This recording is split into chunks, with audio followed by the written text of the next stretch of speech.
Welcome to viewers. आज हम Krebs cycle पर डिटेल से डिस्कस करेंगे।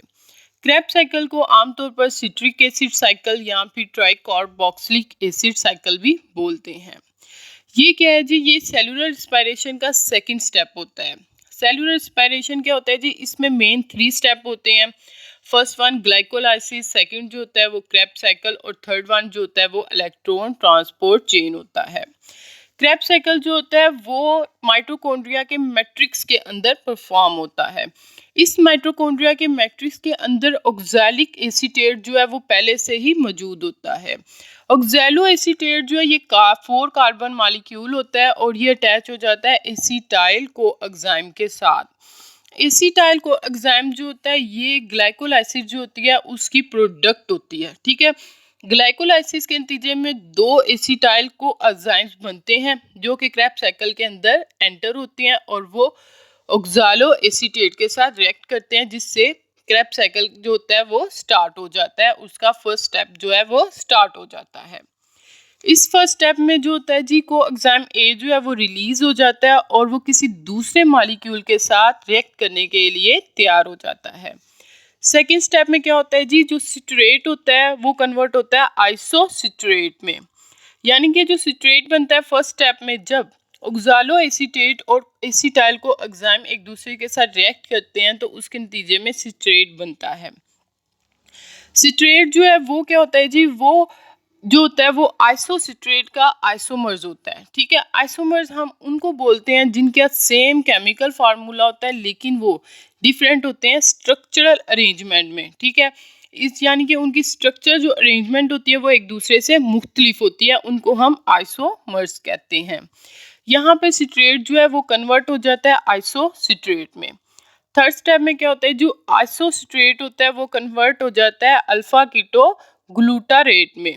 यानी कि यहाँ पे जो 6 मॉलिक्यूल होता है यानी कि 6 कार्बन वाला मॉलिक्यूल आइसोसिट्रेट वो कन्वर्ट हो जाता है 5 कार्बन मॉलिक्यूल में। और इस प्रोसेस में क्या होता है जी? इस प्रोसेस में एक कार्बन डाइऑक्साइड जो मॉलिक्यूल होता है वो यहाँ से रिलीज हो जाता है।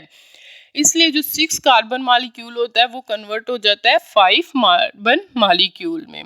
और उसके अलावा यहाँ पे इलेक्ट्रॉन जो है वो हाइड्रोजन आयंस की फॉर्म में जो होते हैं यहाँ पे रिलीज होते हैं। यहाँ पे NADH जो है वो यहाँ पे बनता है किससे? NAD से बनता है। यानी कि NAD जो है वो इलेक्ट्रॉन एक्सेप्टर होता है और वो कन्वर्ट कर देता है NADH में। उसके बाद नेक्स्ट स्टेप जो है वो है अल्फा कीटो ग्लूटारेट से सुसिनाइल कोएंजाइम बनने का। इसमें 5 कार्बन जो मॉलिक्यूल है वो कन्वर्ट हो जाता है 4 कार्बन मॉलिक्यूल्स में। इससे भी हमें शो होता है कि यहाँ पे भी एक कार्बन डाइऑक्साइड जो है वो यहाँ से रिलीज हो जाती है।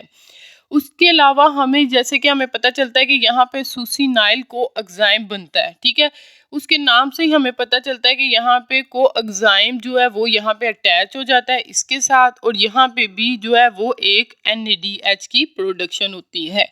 यानी कि यहाँ पे NAD जो है वो एज अ इलेक्ट्रॉन एक्सेप्टर मौजूद होता है जो कि कन्वर्ट हो जाता है किसमें? NADH में। नेक्स्ट स्टेप जो है इसके बाद क्या होता है जी? सुसिनाइल कोएंजाइम जो है वो कन्वर्ट हो जाता है किसमें? सुक्सिनेट में। यहाँ पे जो कोएंजाइम्स लगा होता है सुसिनाइल कोएंजाइम के साथ वो यहाँ से मूव आउट हो जाता है। और इस रिएक्शन में क्या होता है जी? एनर्जी जो है वो यूज होती है जो इस रिएक्शन में बनती है ऑक्सीडेशन के प्रोसेस में।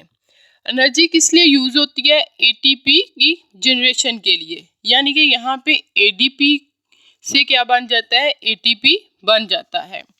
नेक्स्ट स्टेप जी सुसिनेट टू फ्यूमारेट। यहाँ पे क्या होता है जी? सुसिनेट से फ्यूमारेट बनता है। ठीक है, जो 4 कार्बन मॉलिक्यूल होता है सुसिनेट वो कन्वर्ट हो जाता है फ्यूमारेट में। यानी कि यहाँ पे एक FAD मौजूद होता है। ठीक है, ये इलेक्ट्रॉन एक्सेप्टर के तौर पे काम करता है जो कि इलेक्ट्रॉन को एक्सेप्ट करता है और FAD जो होता है वो कन्वर्ट हो जाता है FADH2 में। FAD जो है ये NADH की तरह सेम होता है और इनका सेम ही टाइप होती है इन दोनों की। ठीक है, उसके बाद क्या होता है जी? फ्यूमारेट जो है वो कन्वर्ट हो जाता है मेलेट में। ठीक है, इस स्टेप में क्या होता है कि इस स्टेप में सिंपल जो होता है एक वाटर मॉलिक्यूल की एडिशन होती है जिससे फ्यूमारेट जो है वो मेलेट में चेंज हो जाता है।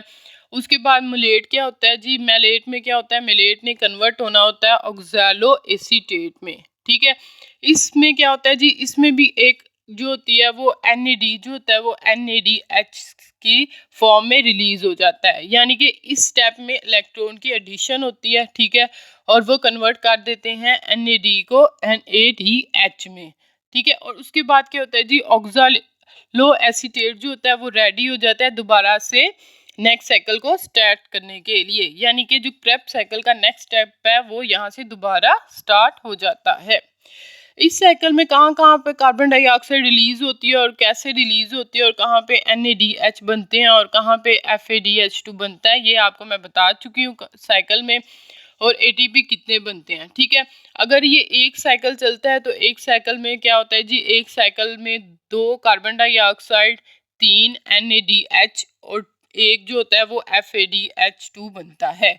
और इस पूरे साइकिल में सिर्फ एक जो है वो ATP की जनरेशन होती है।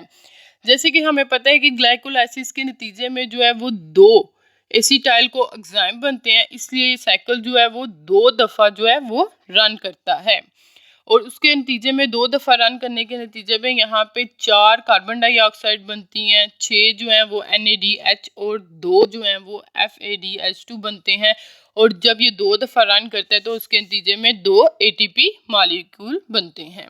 ये था जी आज का मेरा लेक्चर, उम्मीद है आपको पसंद आया होगा। Thanks for watching my video and please subscribe my channel.